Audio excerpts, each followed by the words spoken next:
Hello, friends. Welcome to the Abel Speaks Podcast. And we have another treat this episode. Get to hear from some of our sweet friends that we've gotten connected through the Abel Speaks world too, and get to share a little bit about their journey with their daughter, Evalyn. And so Amber and Brandon Scuderi are here to join us. And so I'll toss it over and kind of just tee you guys up. But tell us a little bit just about your story, about Evalyn's journey, and where kind of we find you guys to date.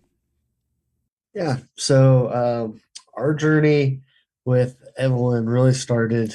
Amber wanted to have a natural birth, and so we started at a birth center in the middle of nowhere in Peaster as kind of a residential birth center, and so we started there, and we were emergency transported to the hospital, and from there Evalyn was revived, and at this point we didn't know her diagnosis, and we were transported to the local NICU, and so the first night that we were there was pretty horrible. She was crying and fussing.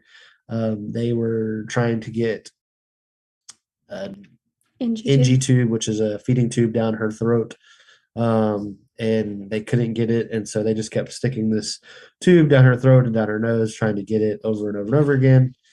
And turns out she had a blockage that needed to be surgically repaired, and so that had to be surgically repaired the following day. And they had been telling us they had a suspicion of some sort of genetic diagnosis, and so we started doing the testing for that, and that was supposed to take about a week or two, and so we found out her diagnosis about a week in. I feel like you want to tell that story because you don't like the way I'm telling it. You're doing a great job. You're doing fine. I'm just sitting here playing. And so we found out her diagnosis about a week in. It was Trisomy 18. And so our worlds were just kind of crushed based on some, statistical data we found on the internet and kind of what we were told by the doctors at the time. And we really just didn't know what to expect. And so, kind of after our crush there, we started talking about like what was next and what was coming and what we kind of had to deal with. And for us, our biggest thing with Evalyn was we were going to let Evalyn show us what she wanted to do. We didn't want to do things selfishly just to kind of keep her alive and maybe painfully extend her life. And so we just kind of thoughtfully prayed and talked with our doctors and just kind of let Evalyn take the lead on what we were going to do. And so she was intubated, which meant like a machine was breathing for her, and we had to slowly wean down the oxygen support process, for lack of better words. And then we spent about 5 weeks in the NICU there. And the hardest part about that, I would say, was really the last day we were there. One of our last meetings on the last day was with the chaplain, and they gave us like a list of funeral homes to go home with, to make contact with, to start making arrangements. And then we got a appointment for a specialist at 6 months. And me and Amber both looked at each other and we were like, do we take this appointment? And they were like, just take it. If you need to cancel, you cancel. And so we did. And I think that 6-month appointment was like one of the more emotional times of our journey. But she had heart surgery. She had a heart repair at 4 months. And then today she's 2. Or not today, but now she's 2. She had a G button placement when she was about 8 months old. But as far as surgeries and really hard, heavy decisions that we had to make, they've all seemed to be kind of behind us right now. So yeah, the biggest blessing for us was because one of the hardest parts about the heart surgery, and we wrestled with that for a really long time, or it felt like a really long time, and we just kind of prayed that we would make the right decision because, I I can't imagine that anyone else without a life-limiting diagnosis like gets asked if they want to provide life-saving heart surgery to their child, and so to have to make that decision was just really heavy. And so we knew that if we didn't do the surgery, that she would possibly die sooner than we wanted. And then we knew if we did do the surgery, there was a potential that would still happen. And so we just kind of prayed that the decision would be really clear for us. And thankfully, God provided that. So we went in for symptoms of heart failure, and it was the first appointment that I attended by myself. And my prayer had always been, Lord, if this is not the decision that you want us to make, then close the door and make it abundantly clear. And because at the end of the day, I didn't want to feel or have that responsibility that I was limiting her life any more than what the Lord had already written. And I ended up in that appointment, and we were supposed to discuss a possible heart surgery within 6 weeks. She left, came back, and said, just kidding, your surgery's in 2 weeks. I hadn't even said yes or no. And I just cried. When I left, I sat in my car and I cried for over an hour. When I contacted Brandon and let him know, hey, there's an appointment for surgery on the table for 2 weeks from now.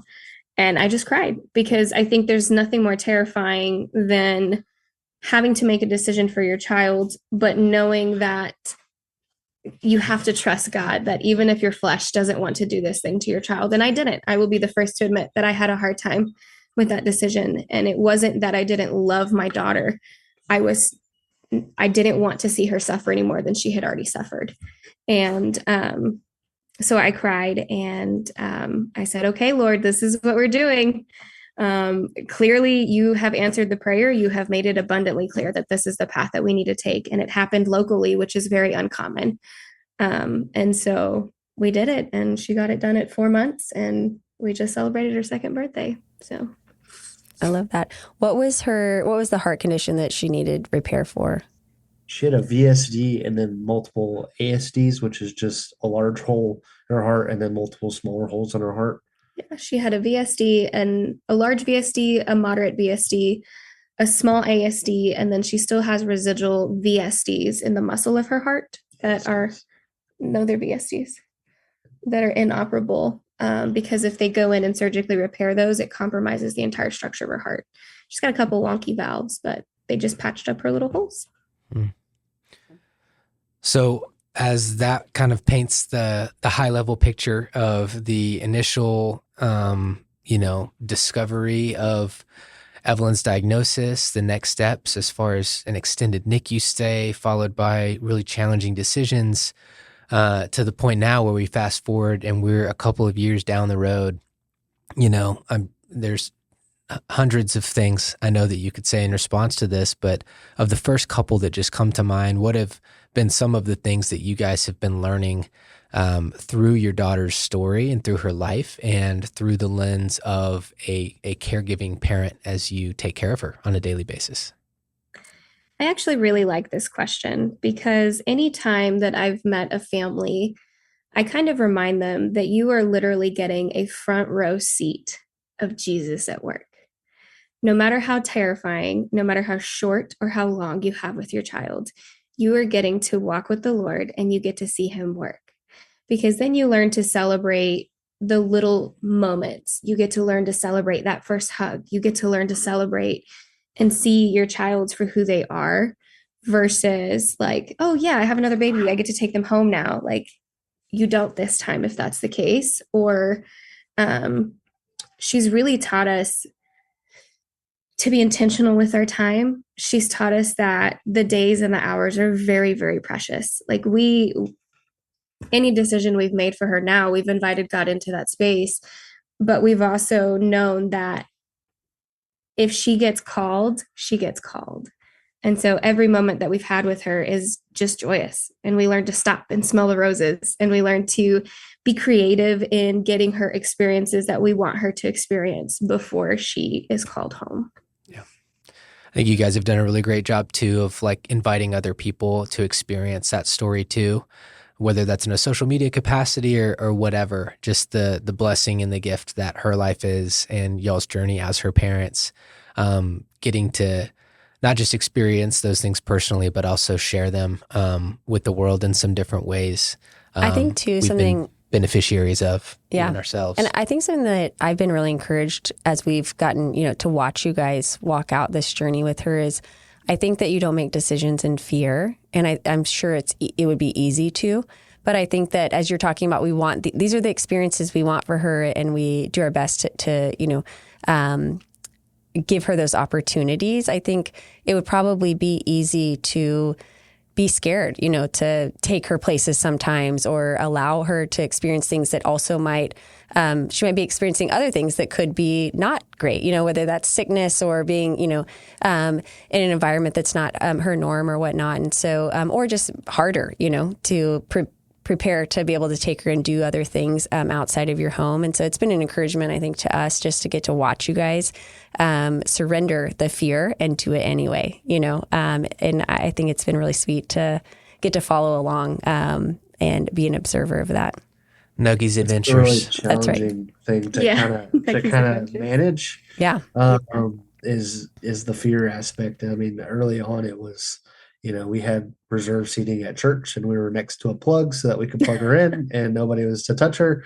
And like if you sneezed, you had to go away. And now, I mean, we still take precautions and things like that, but we take her to all the places and do all the things, and as long as people are washing their hands and they're not sick, like we let people hold her if they'd like to hold her. And I know for me personally, at church, like when I'm pushing around in a stroller or carrying around, like my favorite thing is like how all the kids at church have like bonded with her in their own little ways, whether like, I mean, they're not super closely, but they're all like, Evalyn, and they come up to her stroller and they say hi to her and they rub her little foot, and she just loves getting the attention. And so it's been really special to kind of see over the years, or the couple years, and even like teenage boys that go to the church, like, just to watch them come up and that you would think wouldn't be interested in a little baby girl.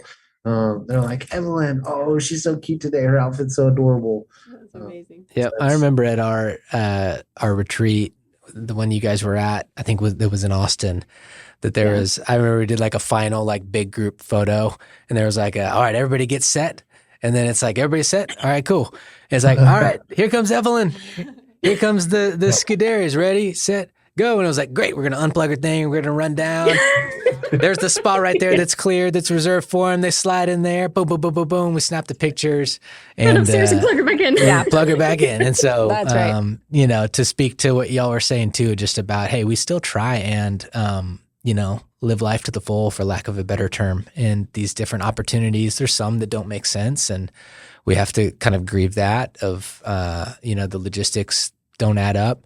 But to have other opportunities and say, hey, we still, to the best of our ability, when the opportunities do present themselves, want to pursue those things, make those memories with our daughter, make those memories as a family, and really treasure those things and not shrink back in fear, as you've said, but continue to live with courage and with faith. And so with all that, any other just kind of major takeaways or reflections or quick words that you guys would share just about the journey so far? I have one thing that I generally tell people when I meet them, and it's hard, and it goes back to the whole fear factor, right? Like, you weren't given this child to keep them in this hole of your home and protected and safe.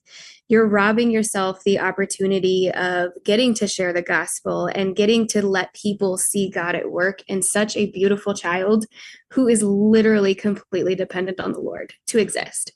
And so, like, don't be fearful in that capacity, but also remind yourself that as you're going through the first year of life and all of the hard things, like, you are getting edified, you are getting broken down, and you are getting completely ripped apart of who you are as a person to be more Christ-like. And so walk through that process in grace and know that, like, there's a sweet family that I've even met through Abel Speaks where, she's calling me at 10 o'clock at night, and she's like, I can't do this, or she's getting really upset about something. I'm like, okay, stop, breathe. Like, take a moment. And what is God teaching you in this moment? What is he trying to teach you? Patience. Is he teaching you compassion? What is he teaching you? And so, like, when things get really hard and really unfortunate, or everything seems to be hitting you at such an inconvenient time at your own will, like God's going to continue to reveal things to you about your child and walk with you and continue to edify you, even when it's hard. And so like continuously inviting him into that space, live boldly, live fearfully, because you can do absolutely nothing to change the day, the time, or the hour that God's going to call your child home. So would you want them to have a loving experience, joy, and all of these wonderful things out of life? Or do you want to cower down and not get to share them with everybody? So be bold, be trusting, and continue to invite God into all of the hard spaces. Amen. For me, it's that, I mean, I know I'll never not fear the loss of my daughter. But that fear doesn't control me, and I know that I can't control it. And so just being able to let go and let God take control of that, and understand that he is sovereign and he is righteous, and like his will be done no matter what, is something that has really helped me find peace with that to an extent. And you just have to roll with it. Just literally roll with the punches on a daily basis. Yeah. And whatever happens, and you just rock with it. Yeah. Well, we're super grateful for you guys, and just continue to be really spurred on and just encouraged, and beyond the shadow of a doubt, the Lord knew what he was doing in entrusting Evalyn to you two, and y'all at each step of the journey have done a beautiful job of being her parents and being her stewards, and honoring her as you honor the Lord. And so it's been a joy to be connected to you guys, and get to be a part of, the audience and the crowd that's cheering and rooting you guys on, and loving getting to see the story that he continues to write as Evalyn continues to be a gift and a blessing in your home. And so lots more to come as we start kind of just with these stories, hearing from the Mussers and from the Scuderis. They're going to be joining us for a series of several questions, just more about the daily ongoing day in the life of a caregiving parent. And so I hope you'll tune back in the coming weeks through this kind of caregiving series that we're hosting here on the podcast. And so thank you guys for tuning in, and we'll see you next time on the Abel Speaks Podcast.